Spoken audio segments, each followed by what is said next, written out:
Hey,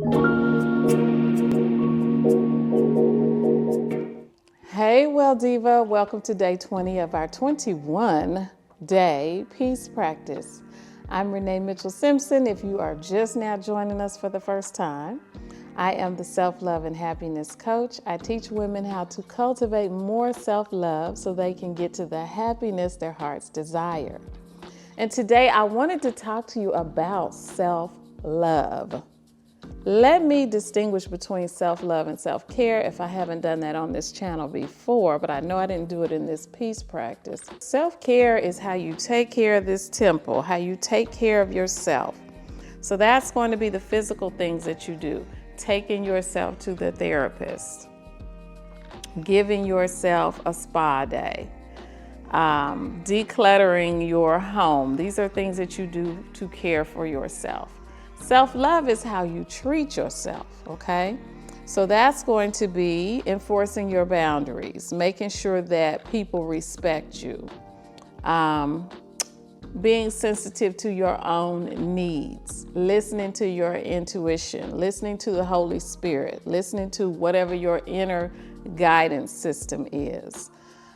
Being respectful of the feelings that you have when someone says, let's go do this, and you got a feeling on the inside where I'd rather just be at home sleeping, and you speak up for yourself and you do that. Okay, so that's self-love. So I wanted to talk a little bit about that because I had a conversation with someone recently where they were just walking on eggshells about the relationship that they're in. And I'm like, why? Like, if that relationship is making you totally neglect yourself, you're neglecting your own peace for the sake of this other person's peace. So I just wanted to talk about that because your own personal peace is so valuable.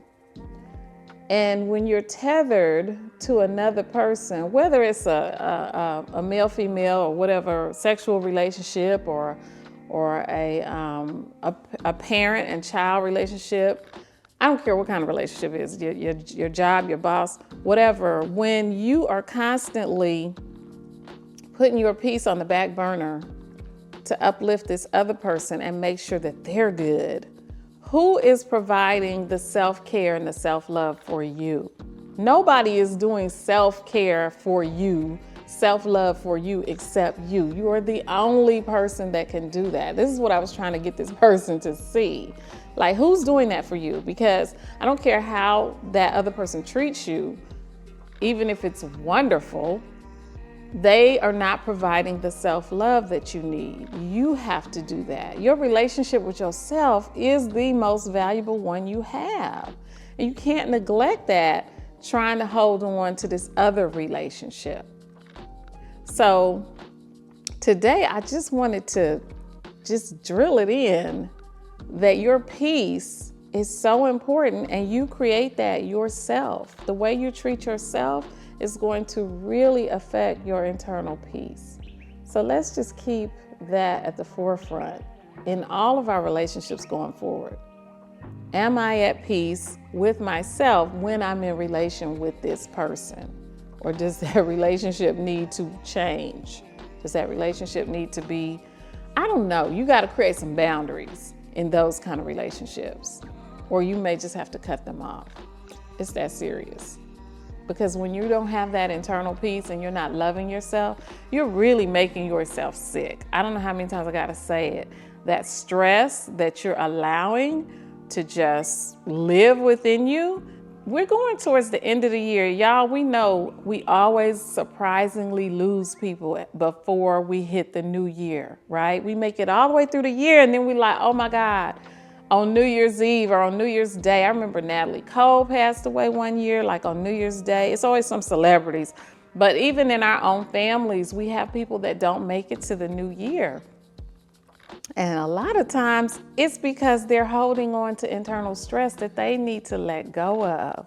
So I was telling this person, you know what, you might just need to take a retreat, some time, some personal time away. That's what retreats are for. Sometimes your life is so hectic and stressful and you can't just cut it off. But you do need to take some time for yourself. 2 days, 3 days, 1 week, once a year, once a quarter, whatever, you decide that. But you have to do that. I think back about my grandmother, who was the caregiver for my grandfather. He was so sick. He had had all these strokes, and she was not nearly as sick as he was. Guess who died first? Guess who lived, like, I don't know, was it like 6 years longer? The caregiver passed away. She was the one that was sacrificing herself to make sure that he was okay. We can't do that, y'all. And especially us over 50, we just don't have it like that, where we could just give and give and give and be a workhorse for somebody else. No, you've got to take care of yourself. Okay? So yeah, I'm a little fussy today because I was talking to this person and I'm like, I don't want to lose you because you are neglecting yourself to make sure that somebody else is okay. That is the complete opposite of peace. So take some time for yourself. Stop and look at your relationships and see which ones need some adjustments. See where you need to enforce boundaries, create boundaries, and then enforce these boundaries or make some changes. We're going into a new year. Don't take that old stuff into the new year with you, okay? And that is today's peace practice. And I'll see you tomorrow. Tomorrow is it, last one. Thanks for joining me.